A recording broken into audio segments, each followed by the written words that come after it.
Press the bell icon on our YouTube app and never miss another video from SpotboyE.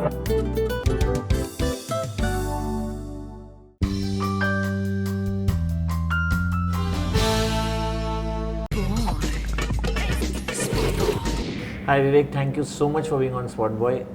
Pleasure's mine, Vicky. Thank you. And I think this is your first interview with us, and I think I would blame it on you because you haven't been around. Apologies for that.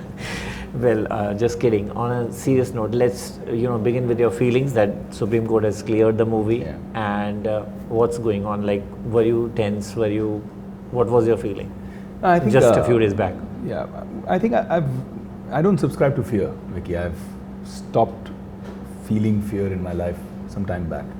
I believe that fear makes you weak. It makes you take wrong decisions. It makes you nervous. Strength is important. But I was disappointed. I was disappointed in the stature of great leaders, people who achieved so much in life, attacking my film. I felt that was unfair. I felt that being called names, being called a stooge, a front, funded, back channeled by the BJP, kitna paisa diya, those allegations which were baseless, without proof, to be put out there on a public platform without any sense of responsibility. I know you're very great people, but even I have had 18 years of a career behind me. I have a body of work. I've earned whatever respect I have and credibility I have even as a social worker. So I think that was unfair, and I was disappointed to see that. But there is a growing feeling that, I know Supreme Court has cleared it, but it's against the model code of conduct. Oh, so listen, my question is, Vicky, that you're an expert on cinema. Yeah. You're a journalist. If I ask you about fixing an engine, would you know anything about it? I wouldn't. You wouldn't, right? Yeah. So why do people who know nothing about the code of conduct or the election commission's work want to make statements on it? It's the election commission's work. It's a great body. They've done a great job always. They've done their job. They've done their due diligence. Have you seen the due diligence? No. Have you seen the paperwork? No. Why comment on it? Let people who are supposed to do it do the job. I'll tell you where it stems from, which I don't think has been touched upon. There was a circular of the party which says, I don't know if it's a typo or why it happened, it says that you are the Gujarat leader. So I think... Leader? Yeah. No, I'm sure that's not true. I'm sure that's inaccurate. Yeah. I don't think there's any party circular. I think they mixed up all the... Maybe. I think they got inspired by the film poster and decided to put me in as one of their leaders. No, it's not true. When you got this offer that you have to play Narendra Modi, or would you like to play Narendra Modi, what was your first thing? Was it disbelief? No, so I've been offered a film on Narendra Bhai for last 5-6 years by different people, different filmmakers offering it to me. But I never thought there was a sense of seriousness about it. When Sandeep, who's been a brother to me so many years, we've never worked together, but been close to him.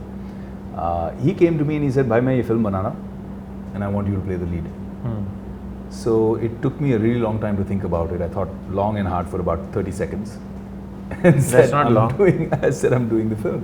Yeah, because I felt that as an actor, where would I get the opportunity to play a character like this? And I knew that Sandeep has both the gravitas and the experience and the body of work behind him. At a very young age, he's been a part of great films, whether it was Sanjay Bhansali's Bajirao Mastani, or whether it was Umang Kumar's Mary Kom or Sarabjit. He's been a part of all of those kind of cinema, that kind of cinema. So I knew he'll make a great, sensible film. But were you not apprehensive of the effort which you have to put in? You shouldn't look somebody different. I mean, the way Mr. Modi speaks, the way Mr. Modi walks. I mean, it was a task. It was a big curve that you have to travel. Yeah, so Vicky, and there is a risk of being sure. Being joked about eventually if people don't like it. Which I told you earlier, Vicky. I have stopped subscribing to fear. I don't care about fear. I don't care about what if people. Do I want to do it? Does it excite me as an actor? Is it a challenge for me as an actor? And I truly believe that anybody wants to be great at what they do. Vicky Lalwani wants to be a great journalist. Maybe he already is a great journalist. I want to definitely be a great actor in my lifetime. I want to achieve that. And if you want to be a great actor, you want to be great at anything, you have to accept great challenges.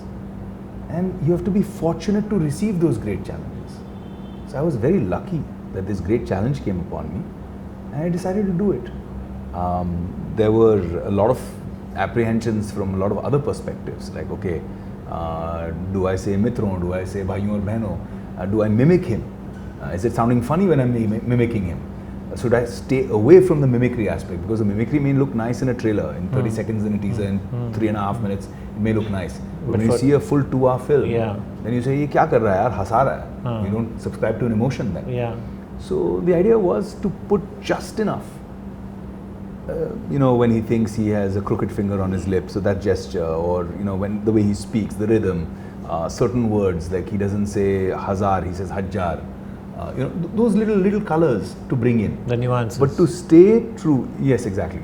But to stay true to the emotion of the story, the graph of the film, to stay true to the emotion of the moment was the principal thought.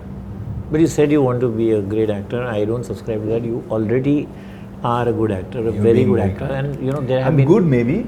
Maybe I'm good. Maybe all those awards on my shelf tell me that I've done something decent. But I don't think I'm a great actor yet. I want to make that journey. Okay, good. Yuva, Satya, Company, and the list is still longer. But what happened? I mean, why did you suddenly start refusing films? You refused Ramtum, you refused Mission Kashmir, you refused Bantiya Babli. What was happening? So, you know what, Vicky? I mean, come on, there's a long layoff, and as I said in the beginning, the blame is on you. So, there's two things that you can't do anything about. One is the past and one is the future. I really believe it's a waste of time. Living in past glories or mulling on past failures is not going to change. It's happened. The future you don't have in your hand because you don't even know whether you'll wake up tomorrow morning. So yeah, you can't do anything about it here. You can't do anything about your past. You can't do anything about the future. You don't even know what you're going to do tomorrow morning. Whether you'll wake up tomorrow morning or not is not in your hands. So I don't believe, you have a limited amount of energy in 24 hours. What are you going to use that energy for? I like to use that energy for doing what I can do now, what's in my hand. The present is in my hand. I control my now. So I focus on that. I don't think about the past. So is the present now going to be that you will nosedive, you will deep dive further into, you're going to take up more films? I don't know, Vicky, because that's again not the present, that's the future. The present for me is till 11th of April. I know exactly what I'm doing till 11th of April. I'm going to enjoy this process of releasing this film. I'm going to accept with whatever grace I can, whatever love and acclaim or applause that we receive, and whatever is negative, I'm going to dump it to the side. But I'm seeing a change, Vivek. How has this positivity come about? I have met you before. I think a little bit is all thanks to this film. Yeah. I think I've focused my energies on a few things to get that strength in the eyes. I started practicing a process of waking up at about 4:30 every morning. With the makeup? Before the makeup, getting to do my meditation, my prayers, and then seizing the day. And I think that's given me a lot of strength. And I like that feeling. I like that feeling of strength. Did you get any time fed up of the prosthetics on and on and on? Yeah, I did. I mean, there were times where you get frustrated because you don't want people sticking lumps of silicone all over your face through the day. And then you have all this hair and, the beard, the mustache, it's difficult. And actors are very vanity. It's difficult, but it was important. The transformation was important. So doing it every single day was a challenge, especially sitting in that chair for 6 hours, getting the makeup on and 2 hours getting it off. 8 hours there, 12 hours of shooting, 20 hours a day. You barely got about 4 hours to sleep. So that was a challenge. But were there scenes, you did them and when you saw them on the monitor, you said, "Nahi yaar, isme to I am not looking like Mr. Modi. Maybe it's coming in a very awkward, let's do it again." We did that process. Did Umang do it? Ask you to? See, Umang is very particular and Sandeep is also very creative. The team was fantastic. Sunita as the DOP is spot on. So we had a good 14 to 15 sessions of just look tests to finally achieve the prosthetics that we wanted, the transformation that we wanted, that you see in the poster. And after that transformation, I think we I'm talking about the scenes, I'm not talking about the look. Yeah, once we were shooting, we were shooting. We didn't have to reshoot anything. Didn't waste any time. You got into pretty efficient there. You got into the dived into it and just kept shooting. That's how we finished the film in 38 days. But you have followed Mr. Modi on television before also, like you have been a not on television, not just television. I've met him numerous amount of times, from the time he was chief minister to the time he became Prime Minister. I followed his journey. I've had the good fortune of interacting with him, experiencing some really special conversations firsthand. Your dad is pretty close to him, yeah. Yeah. So- I don't know, it depends on what you define close as. So tell me, are you subscribing to this movie as an actor, or are you subscribing to the ideologies as well of the party? Well, to me, it's not about subscribing to it either as an actor or as a party ideology. To me, it was about fulfilling an inspirational role, trying to hold the emotional graph that makes you watch this movie, feel a sense of patriotism, feel Desh Bhakti. My dream is that people will see this film with their children. You know, kids who are always playing with remote control games and on mobiles will step out and see the story of a child who watched his mother washing vessels in somebody else's house in that kind of poverty, who sold tea, you know, in between before going to school on a railway station, and then became the Prime Minister, and what he did to become that. To me, it's a journey of inspiration, and I would love for kids to go and see it. I'd love for families to take their children and instill that sense of patriotism in them. So what do you think of Mr. Modi? How would you describe him as a leader? It's very important to know because you've lived that role now for months and months. Well, what I like about him defining, you know, when we talk about politics, everybody's referred to as a politician. I truly believe that Modi ji is not a politician, he's a leader. And there's a big difference. I think that line should sum it up all.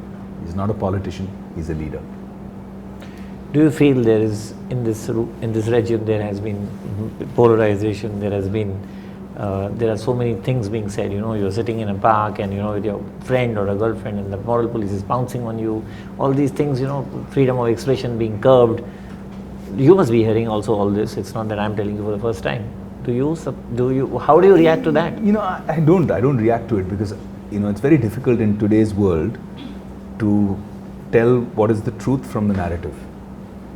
So, is there an anti-Modi narrative, or is it a truth that deserves it? Did something really happened, or did somebody spin that up?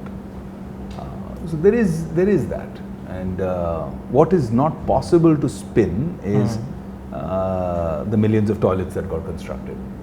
What is not possible to spin and say "Mere saath aisa hua" is the millions of homes that are being built. What is not possible to spin and lie about is the 37 kilometers per day of highways and roads that were being built. So I think I like to stick with things that are more based in fact and reality rather than narratives. So you are going with your vote for BJP on 29th of I think April. the vote is something very sacred and sanctimonious, and it should be to yourself who you vote for. I respect that, and I thank you once again for being on SpotboyE. Thank you Vicky. so much, Vivek. It was a pleasure talking to you. Cheers.